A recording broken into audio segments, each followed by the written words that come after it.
Magandang araw po sa aking mga kaibigan sa masulok ng daigdig. Binabati ko kayo ng magandang araw at magandang kalusugan sa ngalan ng ating Panginoon Jesucristo.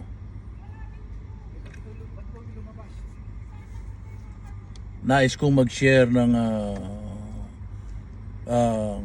kapirasong mensahe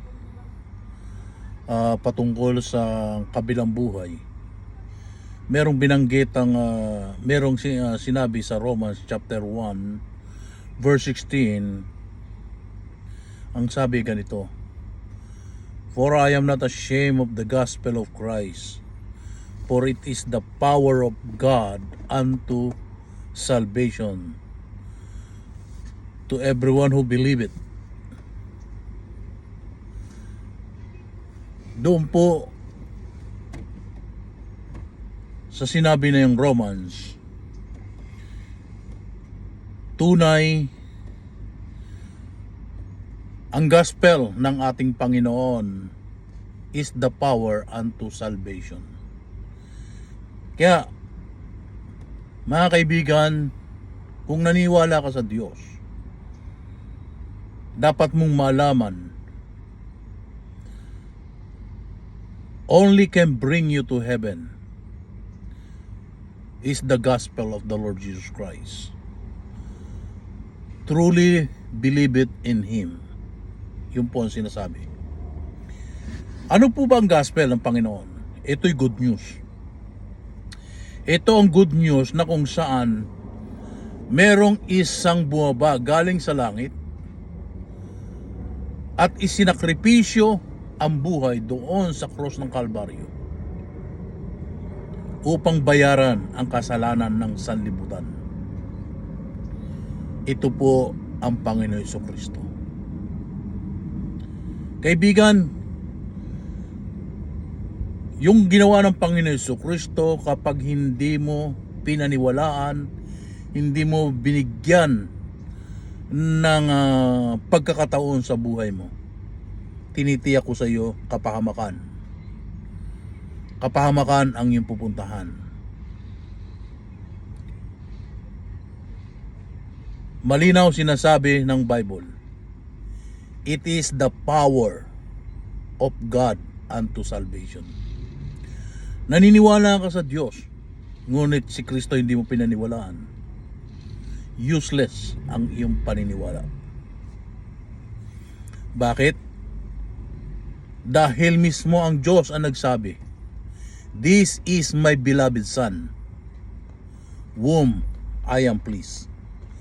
Ito ang aking anak, ang siya nagbibigay pugay sa akin at inyong paniwalaan. Kaya mga kaibigan, kung ikaw ay naniwala sa Diyos, ngunit hindi mo pinaniwalaan si Kristo, baliwala ang iyong paniniwala. Ipapahamak ka ng iyong paniniwala. Kaya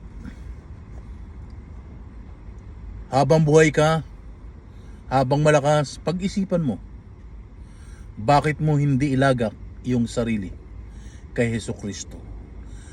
Talikuran ang kasalanan ng sanlibutan. Kalimutan ang kinaugalian ng sanlibutan. Tahakin mo ang kagustuhan ng ating Panginoon Jesucristo.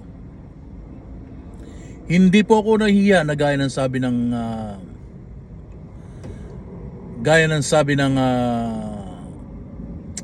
Romans 1:16. For I am not ashamed. Kaya mga kaibigan, kung ikaw ay Kristiyanong tunay at sinasabi mo sa iyong sarili ikay mananampalataya ni Kristo, sinasabi mo sa iyong sarili na ikaw ay ligtas, walang dahilan para ikaw ay tumigil sa iyong paghahayag patungkol sa ating Panginoon Jesucristo. Dapat lang natin paglingkuran ang ating dakilang tagapagligtas na si Jesucristo. Hindi po baptist ang pinaglilingkuran natin. Hindi mga pastor ang pinaglilingkuran natin. Hindi ang lahat ng hindi reliyon o anumang organisasyon ang pinaglilingkuran natin. Ang pinaglilingkuran natin ang Diyos na bumaba galing sa langit at ibinigay ang sariling buhay sa cross ng Kalbaryo upang ikaw, ako ay tubusin sa ating kasalanan. Yan ang kapangyarihan ng Diyos. Yan ang gospel. Yan ang magandang balita. Merong isang namatay at nabuhay na magmuli. Bumangon mula sa kamatayan upang ikaw, ako ay huwag mapahamak. Kaibigan, hindi pa huli ang lahat. Sana ang hiling ko makarating sa iyo ang mensahe nito bago mawala ka sa lupang ito, ay makilala at yakapin mo ang ebanghelyo ng ating Panginoon Jesucristo. Yakapin mo ang magandang balita na si Jesus ay binayaran ang kasalanan mo sa krus ng Kalbaryo. Walang kahalintulad, walang kalakip na ibang bagay ang pagpunta sa langit maliban kilalanin mo si Jesus. Yan ang gusto ng ating Ama sa langit.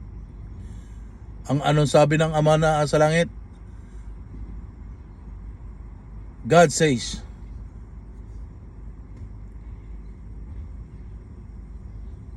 hindi niya, He is not willing that any should perish, but everyone should and must to repent to their sin.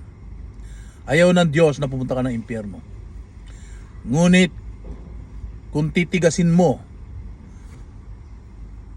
patitigasin mo ang iyong sarili, ang iyong puso, ikaw ang namili ng iyong kapahamakan dahil ino-offer na ng Diyos ang kanyang pag-ibig sa pamagitan ng ating dakilang Panginoon Jesucristo. Kaya mga kaibigan ko, anumang reliyon mo, anumang katayo mo sa buhay mo, mahal ka ng Diyos. Ayaw kanya mapahamak. Nais niya makamtan mo ang kanyang kaharian. Kaya sana sa oras na ito, dalangin ko sa Diyos, bigyan ka ng kaalaman, bigyan ka ng wisdom para ikaw ay magkaroon ng kaunawaan, magkaroon ng kaalaman tungkol sa kanyang pag-ibig. At i-encourage ko sa iyo, gaya ng sabi ng 6:33 na Matthew, seek ye first the kingdom of God, and all these things shall be added unto you. Kaya mga kaibigan ko, sana ay napakinggan mo ang aking mensahe. Sana ay